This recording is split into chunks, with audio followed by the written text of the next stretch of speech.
Once upon a time, she ruled Hollywood. Julia Roberts wasn't just a star, she was the sun, orbiting every conversation about film. With $20 million paychecks for a single role, her face lit up screens around the world. But that spotlight has dimmed. Her last box office triumph feels like it belongs to another era. And now she finds herself headlining streaming projects just to stay visible. The roles are fewer, the acclaim quieter, and behind the scenes, a rare and aggressive illness has haunted her since 2002. A condition so serious, it's kept doctors watching her closely for over 2 decades. At 56, with a legacy behind her and uncertainty ahead, one question lingers. Where does Julia Roberts fit in a Hollywood that's constantly chasing what's next? But rewind, and her origin feels almost mythical. Julia Fiona Roberts was born on October 28, 1967, in Smyrna, Georgia. But long before she read a single line on screen, her family had already taken a stand that would echo through history. Her parents, who founded the Atlanta Actors and Writers Workshop, ran one of the only acting schools in the segregated South that welcomed both black and white students. In 1965, they accepted Yolanda King, daughter of Dr. Martin Luther King Jr., into their program. It was a courageous move that drew threats and isolation from their community. Still, they pressed forward, teaching in a repurposed church, refusing to yield to prejudice. Julia was just a baby then, unaware of the risks her parents had taken. But the lessons embedded in those walls would shape her. And then, a moment so quietly powerful, it wasn't revealed for over 5 decades. When Julia was born, her family couldn't afford the hospital bill. That's when Dr. King and Coretta Scott King quietly stepped in and paid the full amount. No press release, no photo op, just gratitude repaid in a time of need. Julia didn't share that story until 2022. She remembered Coretta visiting the hospital personally to confirm the payment. Just months later, Martin Luther King Jr. was gone. That brush with greatness and grief would become a quiet thread in Julia's story. Her early years weren't calm. Her parents split before she turned 4. The divorce was bitter. Her mother claimed cruelty. Her father claimed abandonment. Then came a new stepfather, Michael Moats, whose presence turned their home into a place of unease. He worked in factories, frequently moved the family into cheaper rentals, and brought attention that left Julia, Eric, and Lisa constantly on edge. At school, she retreated inward. She missed classes, avoided eye contact, and developed a stutter. The kind that wraps around the throat like a knot. It was acting and speech therapy that began to loosen it. In scripts, she found control. In characters, a voice. Then came another blow. In 1978, Julia's father passed away from throat cancer. She was 10. He had hidden his illness to shield her from worry. But when he was gone, the silence hit hard. She couldn't eat, couldn't sleep. She shut down. The only comfort, cassette tapes he had recorded of bedtime stories. She wore them out, playing them every night. Those tapes became a lifeline, a thread of connection to a man who had been her anchor. When they wore out, she said it felt like losing him all over again. Meanwhile, home life grew heavier. Her mother's marriage to Moats was unraveling fast. Police were called. Her older siblings left as soon as they could. Julia stayed. In 1976, her half-sister Nancy was born. Years later, Nancy's own struggles would make headlines, but at the time, she was just a baby in a house full of tension. Finally, in 1981, Julia's mother found the strength to leave. The marriage, she said, had been abusive. She filed for divorce, started over, and threw herself into helping women who'd endured similar trauma. Julia was 14, scarred, but growing stronger. In high school, she imagined becoming a vet. She was good at science, loved animals, but something kept pulling her to the stage. She joined the school band, acted in plays, and scribbled monologues in the margins of her biology notes. Her childhood vet would later recall, she wasn't interested in surgeries. She watched how people behaved. Even then, she was studying character. Graduation came in 1985. Julia left for New York with $628 and a suitcase full of hope. She and her sister Lisa shared a shoebox-sized apartment.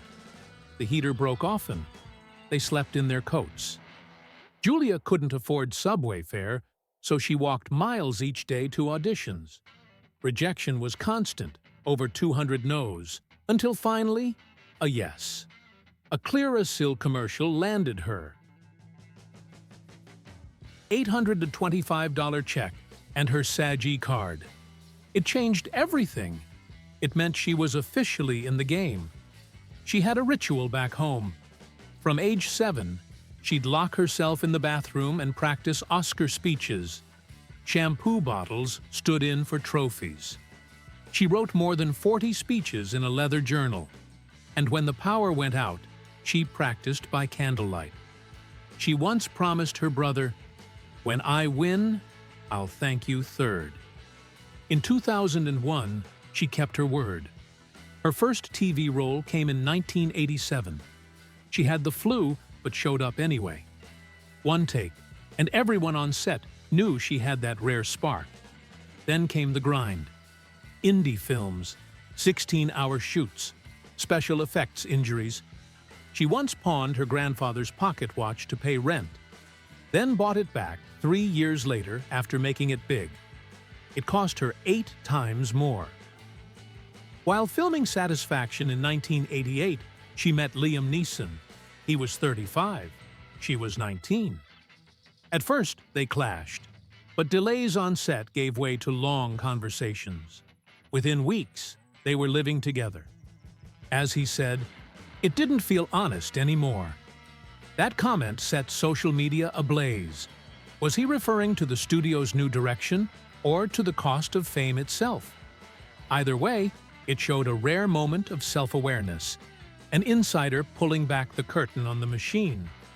And in a twist no one predicted, a longtime comedy icon, celebrated for their light-hearted roles and infectious laugh, revealed they had been secretly funding emerging screenwriters behind the scenes for nearly a decade.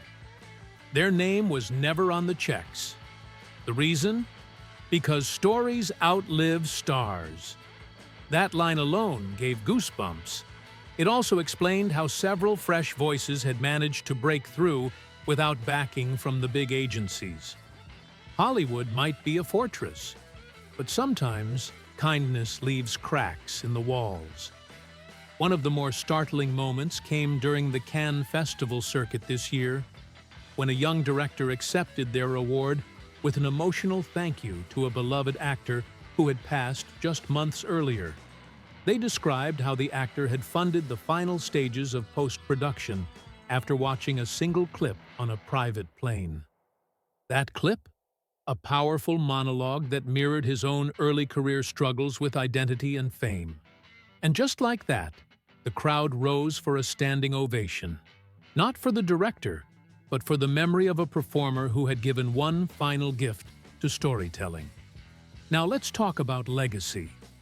One star who continues to leave an outsized mark is none other than the ever-enigmatic fashion-forward mogul and Oscar nominee known for their velvet suits and unpredictable role choices. Their luxurious lifestyle tells its own story. Over the years, they've owned everything from a jet black Bugatti Veyron to a custom Rolls-Royce Ghost. Their watch collection? A jaw-dropping mix of Richard Mille tourbillons and vintage Patek Philippe.